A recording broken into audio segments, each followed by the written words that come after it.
Hello छात्रों, नमस्कार।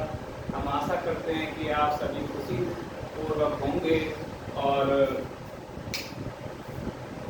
हम अभी तक कक्षा 11 और 12 की राजनीतिक विज्ञान की वीडियो जारी करते आए हैं, परंतु इस बार हमें कक्षा 9 में भी पढ़ाने का सौभाग्य प्राप्त हुआ है। और हम सामाजिक विषय में जो हमारी अर्थशास्त्र की बुक है उसका प्रथम लेसन है, प्रथम अध्याय है पालनपुर की कहानी। इसकी वीडियो नंबर पार्ट है ना, हम आज जारी करने की प्रयास करेंगे, क्योंकि ये लेसन हमारा 2 वीडियो में कंप्लीट हो जाएगा। बड़ी वीडियो डाउनलोड करने में दिक्कत आती है, इसलिए हम इसको 2 पार्टों में जारी करेंगे। प्यारे छात्रों, इसके सबसे पहले बात करते हैं हम पाठ में अवलोकन।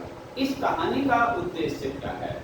प्यारे छात्रों, इस कहानी का उद्देश्य है उत्पादन से संबंधित कुछ मूल विचारों से परिचय कराना, है ना। जैसे हमारा उत्पादन होता है, उसको जो मूल विचार हैं, जो शब्द हैं, उनसे परिचय कराना। और हम ऐसा है ना, ऐसा काल्पनिक गांव लेते हैं एक पालनपुर। काल्पनिक गांव का ये एक्चुअल में गांव नहीं है, कल्पना है हमारी, है ना। तो उस कल्पनापूर्ण जो गांव है उसकी कहानी के माध्यम से हम इसका परिचय करा दें। एक बच्चा के लाते पूछ रहा था ये गाँव कहाँ पर है, ऐसा कुछ नहीं है, ये हमारी कल्पना में है, एक काल्पनिक गांव है, उसके बारे में हम बात करेंगे। और गांव में आवश्यकता अनुसार प्राकृतिक संसाधन, मानव निर्मित वस्तुएं, मानव प्रयास, मुद्रा आदि पर्याप्त मात्रा में उपलब्ध है। क्योंकि कल्पना का गांव है तो हमने इसमें सभी चीजें ये पर्याप्त मात्रा में हमारे लिए। यदि परिचय की बात करें, परिचय में बात करेंगे हम कृषि और गैर कृषि क्रियाओं की भी।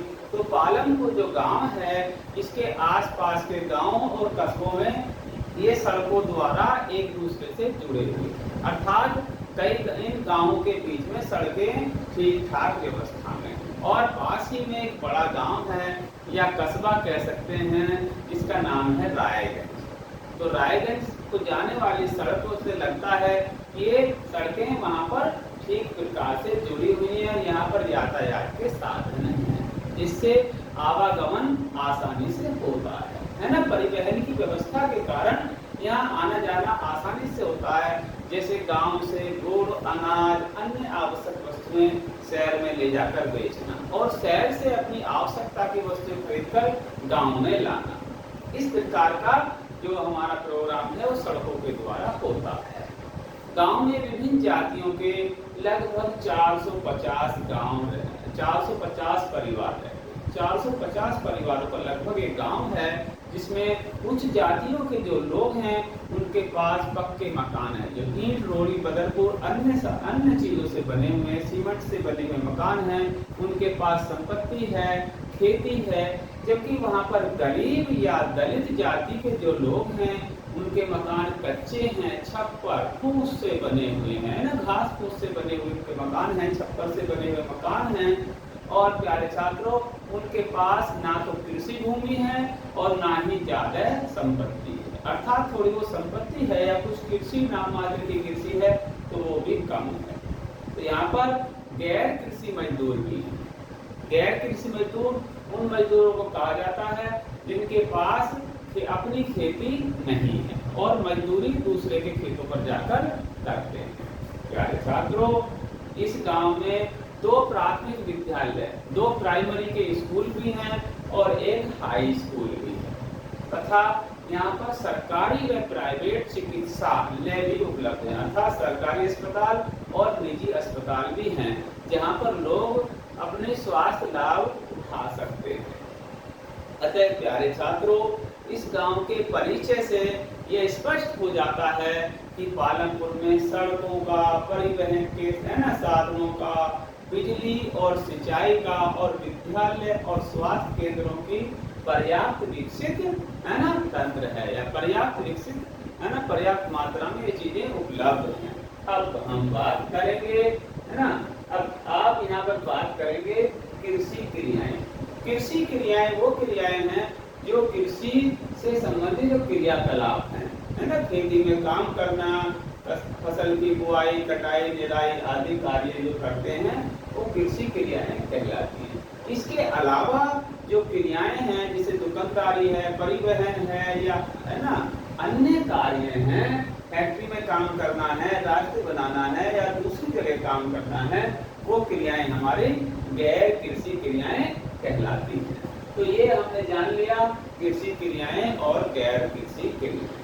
अब है उत्पादन का संगठन। अगर हम उत्पादन के संगठन की बात करें तो उत्पादन के संगठन तो हमारे यहाँ जो पालनपुर गांव है, यहाँ पर उत्पादन का जो उद्देश्य है वो ऐसी वस्तुएं और सेवाओं से है, ऐसी वस्तुएं और सेवाओं उत्पादित करने से है जिनकी हमें पालनपुर गांव में आवश्यकता है ना, जिनकी पालनपुर गांव में आवश्यकता है, ऐसी वस्तुओं और सेवाओं का उत्पादन करते हैं। प्यारे छात्रों, उत्पादन के लिए हमें 4 चीजें बहुत आवश्यक है। 4 चीजें में क्या है? भूमि है, क्योंकि जब भी हम इंडस्ट्री या फैक्ट्री को लगाते हैं या कोई भी कार्यकलाप करते हैं उसके लिए भूमि की जरूरत होती है। भूमि के बाद श्रम है, श्रम मेहनत है ना, जो व्यक्ति वहां पर काम करता है उस श्रम का, उसका जो किया गया कार्य उस श्रम कहलाता है, तो हमें श्रम की आवश्यकता है। तीसरी चीज है भौतिक पूंजी। भौतिक पूंजी में हमें 2 प्रकार की आवश्यकता है, जैसे औजार, मशीन, भवन, है ना, किसानों का हल, कंप्यूटर, है ना, इस तरह की इन चीजों के लिए हमें भूमि की आवश्यकता है। इन चीजों के लिए हमें, है ना, जिन चीजों की आवश्यकता है इन्हें या जहाँ पर पूंजी लगानी पड़ती है इसे हम स्थायी पूंजी कहते हैं। नंबर 2 इसमें आता है कच्चा माल और नकद मुद्रा। हमें कच्चा माल चाहिए उत्पादन करने के लिए, जैसे डबल रोटी बनानी है उसके लिए हमें अनाज चाहिए, अनाज से आटा बनेगा फिर उससे डबल रोटी बनेगी, है ना। इसी प्रकार से क्या है, हमें कच्चा माल और कुछ नकद मुद्रा भी चाहिए। धन भी तो चाहिए मजदूरों को देने के लिए, दूसरी वस्तुएं खरीदने के लिए, है ना। तो हमें यहाँ पर कच्चा माल और नकद मुद्रा की आवश्यकता होती है। ऐसी मुद्रा को हम कार्यशील पूंजी कहते हैं। क्या कहते हैं? कार्यशील पूंजी भी कहते हैं। उत्पादन करने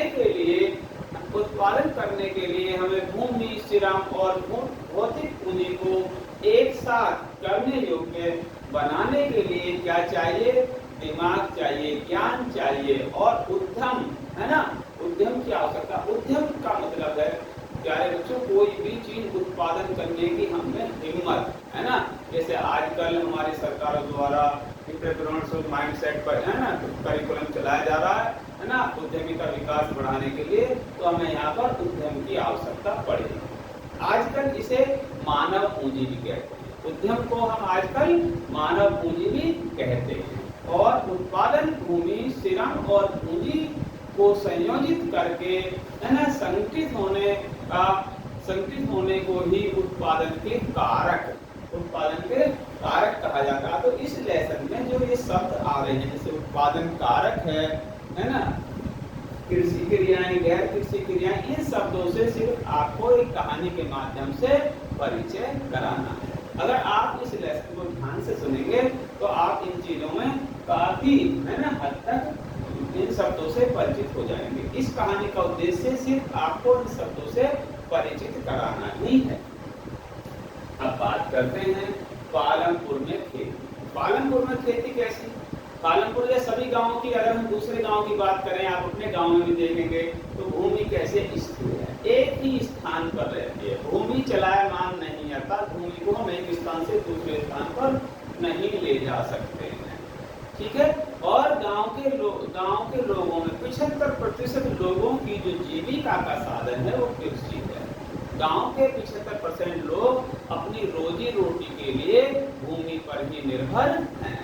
तो वहाँ पर 75% लोग इसमें कृषि कार्यों में लगे हुए हैं और 25% लोग गैर कृषि कार्यों में लगे हुए हैं।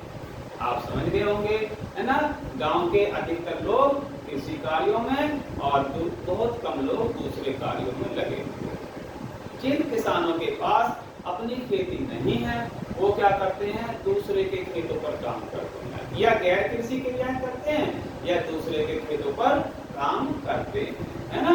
और क्या करते हैं? उन्हें क्या कहते हैं? कृषि मजदूर कहा जाता है, गैर कृषि मजदूर। उनके पास अपनी कृषि नहीं है या उन्हें गैर श्रमिक की संज्ञा दी गई है। अब आप इन शब्दों से भली भांति परिचित हो जाएंगे, कृषि मजदूर या गैर कृषि श्रमिक। और भूमि नापने की जो इकाई है यहाँ पर हेक्टेयर है ना। भूमि नापने की जो इकाई है यहाँ पर हेक्टेयर है, ठीक है।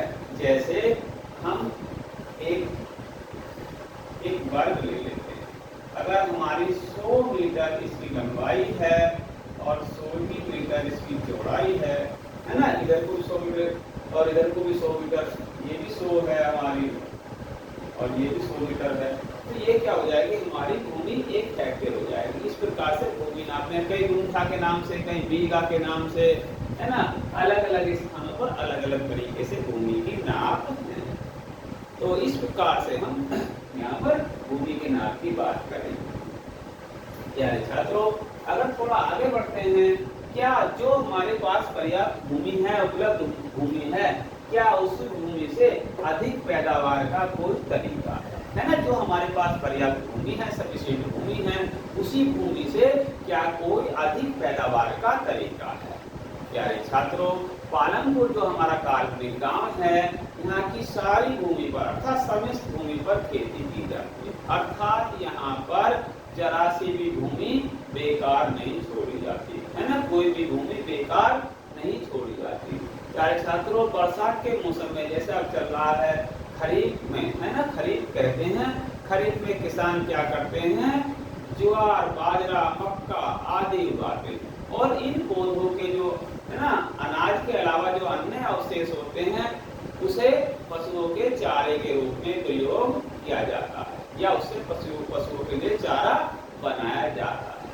सर्दी के मौसम में रबी की फसल उगाई जाती है।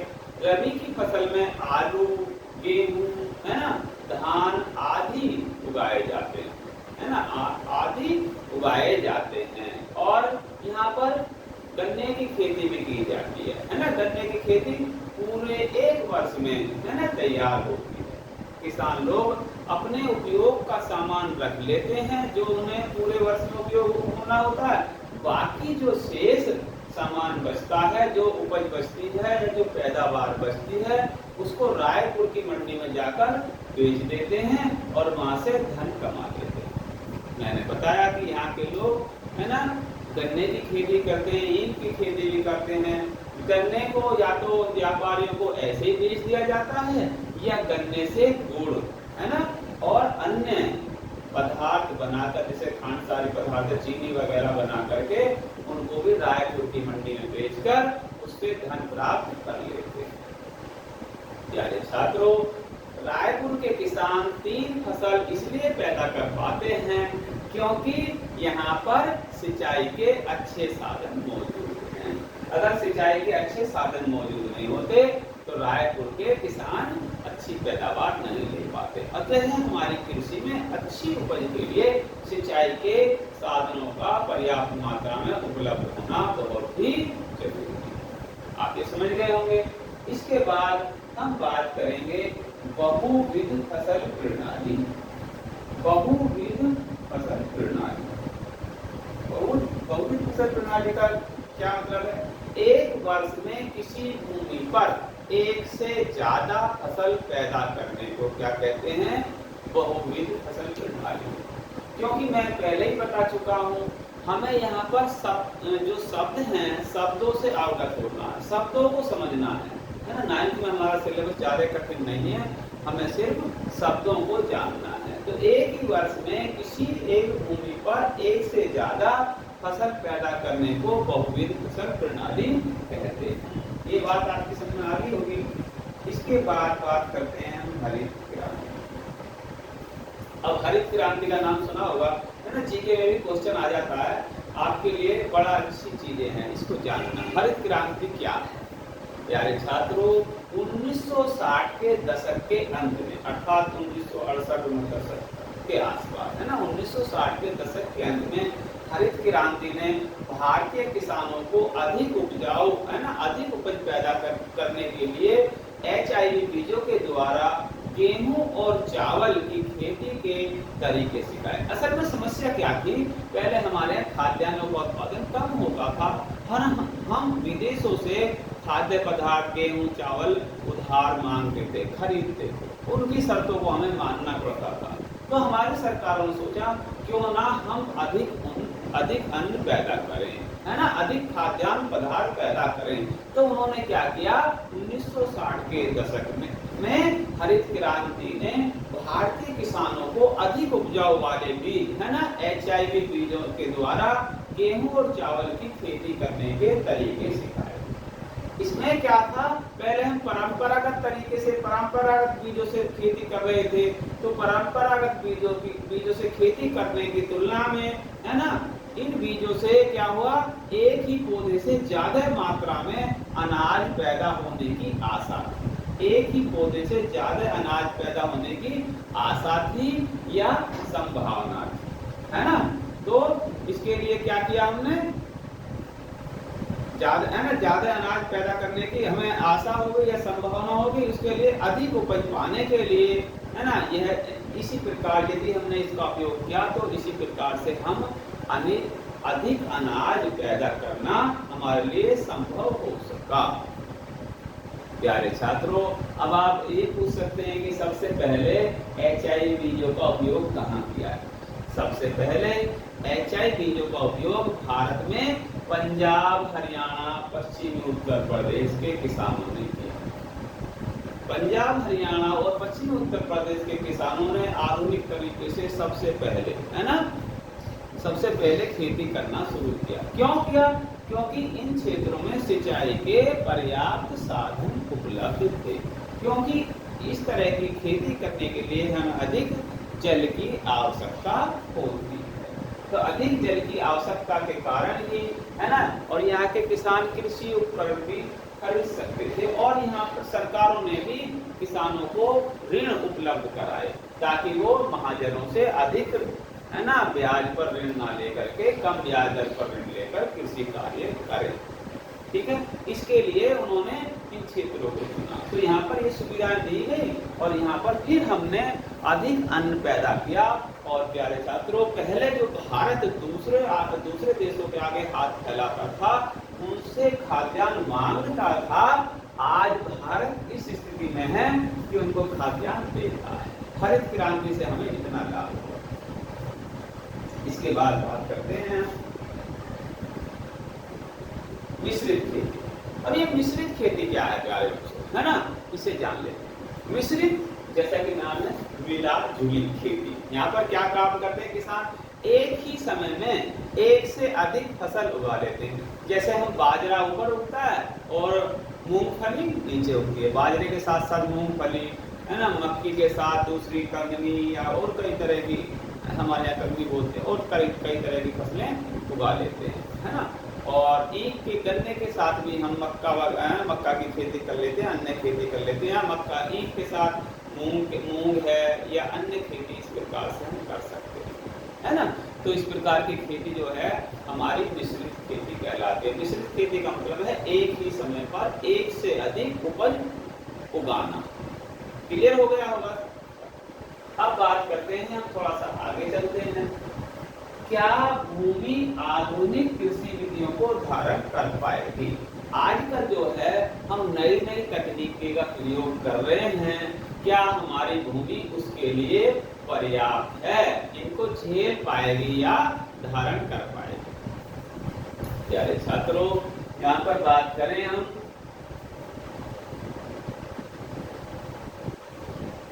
हमारी जो भूमि है, भूमि एक प्राकृतिक साधन है, अतः इसका उपयोग हमें बहुत ही सावधानी से करना चाहिए। जो भूमि है ये प्राकृतिक संसाधन है ना, ये सीमित है ना, इसको घटाया बढ़ाया नहीं जा सकता। तो इसका उपयोग हमें बहुत ही सावधानी पूर्वक और सोच समझकर करना चाहिए। प्यारे छात्रों, वैज्ञानिक रिपोर्टों से ये संकेत मिल रहे हैं या ऐसे संकेत मिले हैं या मिलते हैं कि खेती की जो आधुनिक, है ना, आधुनिक तरीके हैं या कृषि विषयों में प्राकृतिक संसाधन जो है, प्राकृतिक, है ना, इसमें जो है आधुनिक तरीके से जो HIB बीज या और अन्य कीटनाशक है ना उनका उपयोग कर रहे हैं या रासायनिक खादों का प्रयोग कर रहे हैं, इनसे क्या या हरित क्रांति के कारण हम क्या है अधिक उर्वरक है ना यूरिया वगैरह इस प्रकार के खाद जानते होंगे है ना, इस प्रकार के उर्वरकों का हम अधिक प्रयोग कर रहे हैं। उसकी प्रयोग की अधिकता के कारण जो हमारी मिट्टी है या कृषि है उसकी उर्वरकता कम हो गई है, अर्थात उसका उपजाऊपन कम हो गया है और तो है ना कृषि को हानि हुई। साथ ही साथ जब हम नलकूपों से सिंचाई करते हैं, नलकूपों से क्या सिंचाई कैसे होती है, हम जो भूमिगत जल है नलकूपों के द्वारा उसे ऊपर निकालते हैं, उसे कृषि कार्यों में उपयोग करते हैं। इससे क्या है हमारे भूमिगत जल जो भूमि के अंदर जल था उसका स्तर कम हो गया है। कितना कम हो गया है प्यारे छात्रों, ये ऐसे संसाधन हैं जो हमारे प्राकृतिक संसाधन हैं, एक बार नष्ट होने के बाद इनको दोबारा से पुनर्जीवित नहीं किया जा सकता है, दोबारा से प्राप्त नहीं किया जा सकता। तो ये हमारे लिए इनका ज्यादा उपयोग करना ठीक नहीं है, इनका अधिक उपयोग करना हमारे लिए उचित ही नहीं है। ये प्राकृतिक प्रकृति के हिसाब से भी और हमारी उर्वरता के हिसाब से भी हमें नुकसानदायक साबित हो सकता है। आजकल उन्होंने इस पर भी विचार करना शुरू कर दिया। प्यारे छात्रों, हमारा नेक्स्ट पॉइंट बनता है कृषि के साथ साथ पशुपालन। कृषि के साथ साथ देखिए जब हम कृषि कार्य करते हैं, किसान हैं, तो कृषि में जो हमारे खेत हैं, जो हमारी उपज होती है, उपज के साथ साथ कुछ खरपतवार भी निकल आते हैं। उन खरपतवारों को हम खुरपी से, दरांती से या अन्य उपकरणों से खेती से अलग कर लेते हैं। तो हमारे जो पशु हैं उनके चारे के काम वो खरपतवार आ जाते हैं। तो कहते हैं ना आम के आम गुठलियों के दाम। इस प्रकार से हम अपनी खेती की निराई डिराई कर लेते हैं और उससे जो खरपतवार निकलते हैं उससे हमारे पशुओं का पेट भर जाता है। तो इस प्रकार से हमें पशुओं से दूध है ना, जैसे ऊन, बीज, अन्य है ना आवश्यक वस्तुएं हमें प्राप्त हो जाती हैं। इसलिए कृषि के साथ साथ हम पशुपालन करते हैं। तो ये भी हमारे लिए कृषि किसानों के लिए और कृषिहीन मजदूरों के लिए भी पशुपालन का धंधा बहुत अच्छा है, क्योंकि इससे हमें दूध मिलता है। दूध को हम बाजारों में बेचकर हम पैसे भी कमा सकते हैं। इससे किसानों की आमदनी, आय में वृद्धि होती है। तो किसान और गैर कृषि जो किसान है या मजदूर कृषक हैं वो भी अपनी आमदनी बढ़ा सकते हैं। किसके साथ, कैसे? कृषि के साथ साथ पशुपालन करके। और क्या है, अब एक हमारा ये पॉइंट बनता है कि श्रम की व्यवस्था कौन करेगा, है ना। कृषि में श्रम चाहिए, ठीक है, उसकी व्यवस्था कौन करेगा। भूमि के पश्चात है ना श्रम उत्पादन का दूसरा आवश्यक कारक। देखिए सबसे पहले हमारे लिए आवश्यक कारक भूमि है, भूमि के बाद श्रम। श्रम कैसा है? उत्पादन का दूसरा आवश्यक और महत्वपूर्ण कारक है ना। खेती में बहुत ज्यादा परिश्रम की आवश्यकता होती है, बहुत ज्यादा मेहनत करने के बाद खेती होती है। छोटे किसान क्या करते हैं, अपने परिवार के साथ अपने खेतों पर स्वयं ही कार्य करते हैं, जबकि मझले और बड़े किसानों को अपने खेतों पर स्वयं कार्य नहीं करते, क्योंकि उनके पास ज्यादा भूमि होती है। अतः उन्हें अपने काम के लिए मजदूरों की आवश्यकता पड़ती है।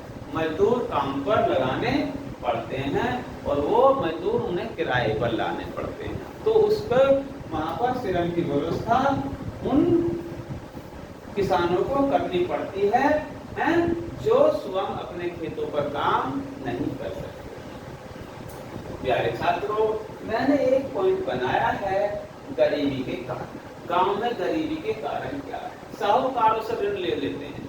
साहूकार इतनी महंगी दर पर ऋण देते हैं कि एक वर्ष में ही उनका धन अगर नहीं पट पाता 5-6 महीने में, तो एक वर्ष में दुगना या उससे अधिक हो जाता है। जो ऋण लेते हैं उनके लिए उसको पटाना या दे पाना मुश्किल या असंभव कार्य हो जाता है। इस कारण से भी वो गरीबी में डूब जाते हैं।